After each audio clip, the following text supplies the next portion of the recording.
I'm going to tell a couple stories about networking that were actual things that happened to me. There was a guy, a realtor. I've done a lot in the real estate industry, and there was a realtor in Greenwood. His name is Maurice Harbert. Anybody heard of him? Realty World Harbert. And he's been in it for a million years. He might be a year younger than me, a year older, I don't know. Anyhow, I called on him. I was calling on him. And it was in the days of pagers. Any young people in here that don't know what a pager is? Could be, right? It was in the year of pagers, and he had pagers, and I had voicemail and pagers. And I tried to get his business, and he had specific phone numbers. He had a note, the last 4 digits of his phone number matched his pager, matched his answering service, matched everything, matched his 800 number. And he says, unless you can get me voicemail or pagers in those numbers, I'm not interested. And I walked out the door. I mean, I said, okay, thank you, I appreciate it. And I respected what he was doing. Well, ready for this? 11 years later, I got some new numbers. 11 years later, I went to see Maurice Harbert and sold him. It took me 11 years to sell this guy.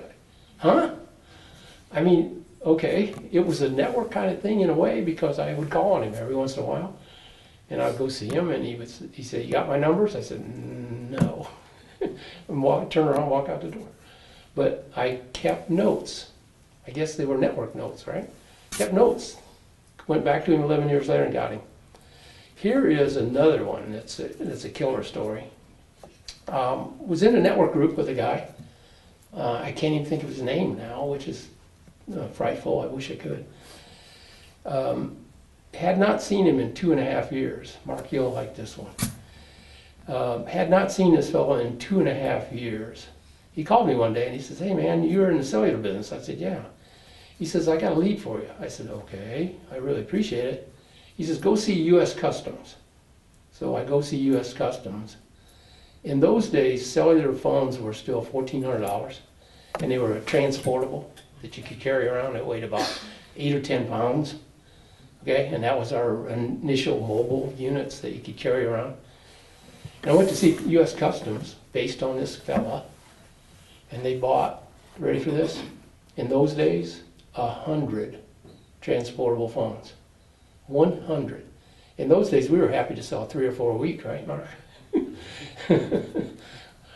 100 phones. I think the bill was going to be $125,000 or something like that. And we ended up getting that order because of a network scenario that I hadn't even seen the fellow or talked to him in 2.5 years, but we had created a relationship. And you know, when you create a relationship, good or bad, they last forever.